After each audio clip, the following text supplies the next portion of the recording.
Чеченская республика и Большой Ближний Восток – опыт, задачи и приоритеты. Международная конференция с таким названием прошла на неделе в Грозном. В ней приняли участие представители различных стран, таких как Египет, Турция, Афганистан и Болгария.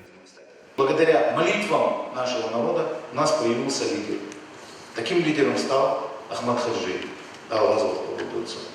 Наверное, единственный человек, богослов, который пришел к своему народу с именем Господа. Это был человек, это был герой, а героев было много в истории чеченского народа. Но все эти герои до Ахмада Хаджи выходили с лозунгами борьбы до последнего чеченца. Ахмад Хаджи объявил лозунг «За каждого чеченца». И это была его принципиальная разница. И вот тогда начинается новая эра в истории ислама.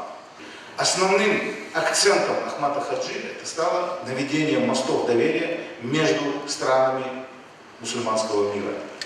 Участники делились мнениями и оценками относительно роли руководства Чеченской Республики в политических процессах на Большом Ближнем Востоке. Кроме того, присутствующие смогли задать интересующие вопросы докладчикам. Мы рассмотрели ряд вопросов, связанных с передачей опыта Чеченской Республики в послевоенном восстановлении в макрорегионе Большого Ближнего Востока.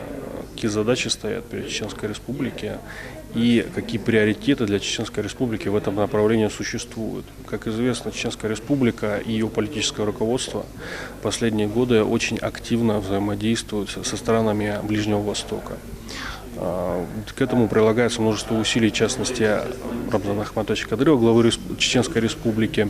Но помимо этого стоит отметить, что вашему политическому руководству уделяется определенная часть автономии в этом вопросе. Это показывает то, что Чеченская Республика, ей оказывается доверие, и ее опыт весьма востребован в этом регионе.